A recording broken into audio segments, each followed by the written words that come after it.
Hi everyone, welcome back to Box Delights. Today I'm doing something a little bit different. I just wanted to show you a casual kind of overview of Pandora's box. In fact, just one component of Pandora's box. So Pandora's box is currently on GameFound being funded for Chip Theory Games. It's an expansion to Hoplomachus Victorum in Remastered.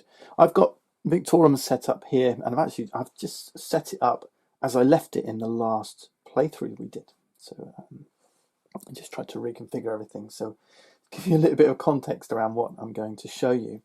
So Pandora's box campaign that's running is more than one expansion. There's Pandora's Ruin, which is an expansion for Victorum, which is what I'm going to show you today. There's Pandora's Wake, which is an expansion for Hoplomachus Remastered. And then there's Pandora's Might. Pandora's Might is interesting for us because that makes remastered chips playable in Victorum, which is what we're playing right here. All right, so as I say, I'm not showing you remastered. I'm going to show you the Victorum expansion just because there happened to be the little preview that Chip Theory Games sent me. So what is Pandora's Ruin? Well, it's a modular expansion. It actually consists of multiple components that you can optionally add to your games. You can choose one module, multiple modules, mix and match as you wish. So the first module is we have a bunch of new scions. There's 4 actually. The only one I've got to show you today is Cromduff. Cromduff is straight out of Irish mythology. Though in fact what Chip Theory Games has done is they've actually taken a trio of mythological entities. So Cromduff himself, Cromcruach, and the Dullahan to create this headless Cyclops horseman. What a beast. The others are the Hundan, which comes from Chinese mythology. Set from Egypt, kind of a shape-shifting, half animal, half human. And then, last but not least, a chaos dragon supported by a troop of centaurs. Yeah, all of these mythical beings are coming in Pandora's Ruin. So here's Cromduff. So Cromduff has his reference sheet. It has a Scion Bane, and then of course some Scion chips, which will be the extra thick ones, but I've just got these regular ones for a little preview. So we've got Cromduff's head and Cromduff's body. So let's assume I wanted to, what was I? I was playing against a Hydra, I think. So if I wanted to switch this out, I would have Cromduff's chips up here, and then obviously the Scion Bane would be Cromduff's, not the Hydra's. And that's how you're incorporating them into your campaign. And that's it, simple as that. You're just replacing in old Scion with new, okay? So you're setting up your campaign with one of these 4 new Scions. Very straightforward. All right, so a nice modular expansion, 4 new scions. Right, so that's module number 1. They're calling that the Faces of Evil. Okay. The next module is called Dark Days, and this is a set of scion-specific event cards. So we've got our sport, opportunity, and bloodshed events. And each of these is named according to one of the base game scions, and also we've got some extra ones here. So here I've got Cromduff. I've got 2 extra events here for the Cromduff scion, and obviously you'll see more for the additional scions. Okay, so given that I'm using Cromduff, I would take the Cromduff cards, and you'll just shuffle these into respective event decks. Okay, so I'm going to shuffle these into the sporting deck, the opportunity deck, the bloodshed deck. So again, what they're trying to do here is just change the flavour of your event deck depending on which scion you're playing against. Okay, so that's really cool. It means it does affect your whole campaign. The scion that you pick is influential throughout your campaign, even if just slightly because of this modification to the event deck. Right. There we go, as a sample of the sporting events you might face. Right, so that's the Dark Days module, nice and simple. I should also add that there's a couple of opportunity events in here that, if completed, provide access to a couple of new special units, Feridun and Hercules here. So a couple of new chips in the Dark Days expansion. I'll talk about some other new chips in a little bit. The next module is called Rivals, and again, it's another set of cards. Okay. These look different than our existing 3 decks. These are Primus events. So during setup, just shuffle your deck and we'll place it alongside your stadium seating. Like the other decks, face up so you can see what the top card is that's coming. And now each time you move to a capital and face a Primus, this time you draw a Primus event card. So rather than using the battle setup in the book, you know, typically when you enter a capital, it's to face the Scion or the Primus. You follow the rulebook instructions. This time we're going to draw an event card, a Primus event card. Okay, and again, it acts like a regular event card. It tells you the Primus's lineup and your lineup, and has some text in the middle here, just like a regular event. So it's changing the way that Primus battles enter. In fact, it changes capitals altogether, because without the expansion you can't enter a capital unless there's a Primus or it's the Vesuvian Scion. Entering a capital would normally end the act. However, with the Rivals expansion, you can enter a capital and simply spectate. Okay, so you can spectate this event and just spectate as normal. Okay, follow normal rules. So you can use a capital as a stepping stone.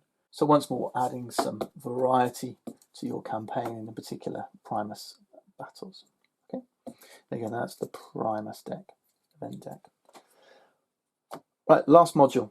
This is called the Arenas module. So here we are. We're at the beginning of the game.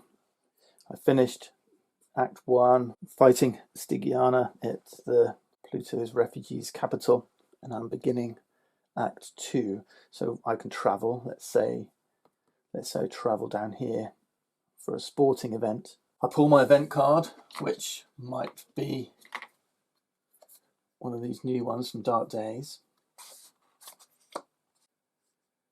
And I'm here at Pluto's refugees arena. Okay. Now, as it goes, we're going to throw these out. Okay, all of these arena cards. I'm going to get rid of them. And instead, we're going to have one card for every arena. Okay, so we've got 8 cards here. Remember, there's 8 arenas in total. But this time, when we look at Pluto's refugees, we'll find it's double-sided. There's 2 sides. There's a side A and a side B. The first time you visit an arena, it will be on side A. But then once you complete that battle, finish the event, complete the combat, you flip. Okay, so we'll flip to side B. Now, next time you come and visit, so we're coming to visit Pluto's refugees again, there'll be a different set of rules. Okay, so this was Pluto's refugees side A. The beast cages here. Do you remember? Lion's Den and Fearful. This time we're going to set up these hexes as, what does it say? These are now underworld gates.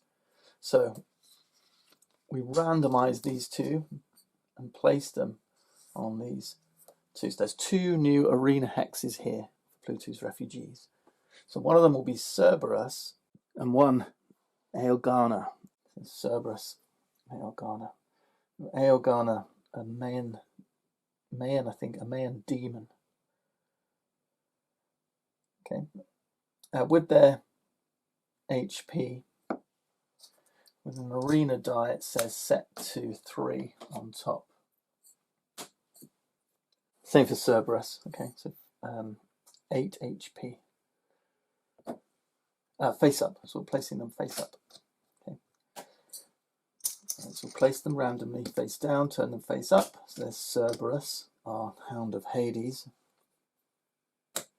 And they start restrained. Okay, while they've got their die, they're restrained. Restrained units do not activate on the arena's turn and can't be attacked, and they can't lose HP. It says at the end of the arena turn, reduce each of these arena dice by 1, and then as they're clicking down, once they reach 0, we'll remove the dice and we've unleashed the restrained beasts from the underworld. So Hades guards, it says here, when the second arena beast is defeated, immediately gain up to 2 tactics from the supply, or heal a total of 4 damage among your units in combat. Okay. So remember, we've got a local unit coming out here alongside units from the bag. And this one's interesting. It says, when accepted, gain an amount of Scion influence. Remember, Scion influence is ticking up on your game mat here, which will potentially bring in the Banes here. Take any amount of Scion influence of your choice and add the same number of units to your lineup. So your lineup you can kind of dictate, but it's going to cost you Scion influence. And you may deploy your hero as one of those units. All right. So assuming we're accepting this Crumduff Watchful Eye event, we've got these 2 restrained arena beasts. We've got 1 local unit, and we've got 1 bag unit. We've got the Resiarius here, and the Magma Rager. All right, so that's ours to take on. The warriors slept fitfully the night before the games, haunted by nightmares of Crumduff's unblinking orb. So that's it. We decide Scion influence with Crumduff has kept us awake. And it's determining our lineup. Pretty neat. Okay, I like that. I like that. There we go. So that's side B. And obviously when we finished in this arena, we'll flip. Okay, back to side A next time we visit. So the arenas are alternating, different challenges each time you face them, and it kind of breaks up the idea that you're just doing the same battle if you're staying in the same region, the same battle each time. And as I say, there's now 8 cards, 1 for each of the different arenas, side A's that you're used to, and then a new one for side B. So we've got a whole bunch of new chips. Not all these arenas will introduce new chips, they'll just use existing arena chips. Okay, here's the Kunlun. With the Kunlun, we have 4 new arena tactics: Vital Essence, Focused Rage, Ascension, and See the Stars. Top the mountain, you'll have an arena die set to 6. But this die, this Epiphany die, is blocking these tactics out. When a unit loses HP, we tick the die down, and then once it's removed, these arena tactics become available, and then units can come in here and pick up these special tactics.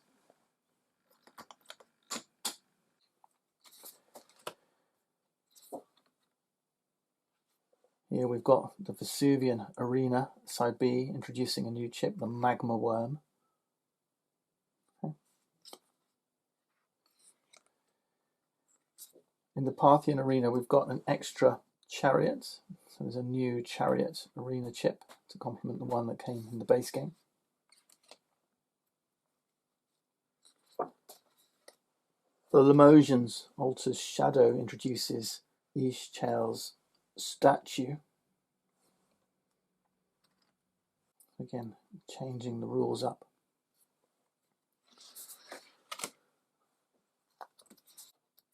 You Argonauts, we've still got weapon racks, but this time it's more about your position in the arena. Okay, so instead of picking up weapons, you actually have to stand adjacent to be able to use the weapons that normally come with your units. Atlanteans, this time it's all about ignoring damage when you're holding the trident and pushing enemies away or displacing enemies. And then Pluto's refugees. Okay, we've already seen. Now there is a 5th module, and you've probably seen this already because it's available as a free download. It's called Mercury's Boots.